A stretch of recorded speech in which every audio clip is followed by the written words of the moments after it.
টঙ্গী বিশ্ব ইজতেমার ময়দানে নিরীহ তাবলীগ সাথীদের ওপর সাতপন্থীদের বর্বরচিত হামলার প্রতিবাদ এবং দৃষ্টান্তমূলক শাস্তির দাবিতে নেত্রকোনার দুর্গাপুরে এক বিক্ষোভ মিছিল এবং সমাবেশ অনুষ্ঠিত হয়েছে।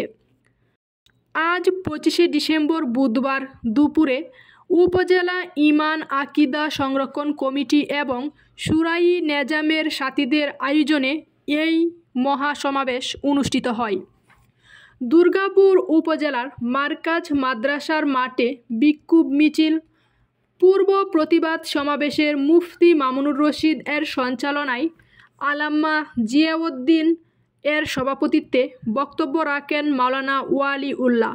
বিশ্ব ইজতেমা ময়দানে গভীর রাতে ঘুমন্ত ইবাদতরত আলেম উলামা ও নিরীহ তাবলীগী সাথীদের উপর এ সময় এই সমাবেশে আরও বক্তব্য রাখেন মুফতি হুমায়ুন কবির, মুফতি আবদুল্লাহ, আরও বক্তব্য রাখেন মুফতি বরকতুল্লাহ, মাওলানা আব্দুর রব, মাওলানা মুজিবুর রহমান, আরও বক্তব্য রাখেন মাওলানা রফিকুল ইসলাম, হাফেজ আব্দুল কাদির সহ ঈমান আকিদা কমিটির ইউনিয়ন ও দুর্গাপুর উপজেলা পর্যায়ের বিভিন্ন নেতাকর্মীগণ।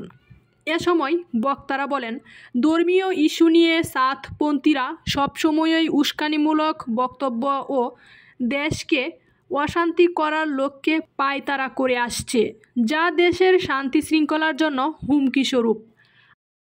আমরা বাংলাদেশের তাদের সকল কার্যক্রম বন্ধে সরকারের হস্তক্ষেপ কামনা করছি, নয়তো দুর্গাপুর থেকেই কঠোর আন্দোলনের ঘোষণা দেওয়া হবে। দুর্গাপুর থানায় দাওয়াত ও তাবলীগের মেহনত সুষ্ঠু ও সঠিকভাবে পরিচালনার স্বার্থে দুর্গাপুরের সকল মসজিদে খুনি সাতপন্থীদের কার্যক্রম স্থায়ীভাবে নিষিদ্ধ করতে হবে।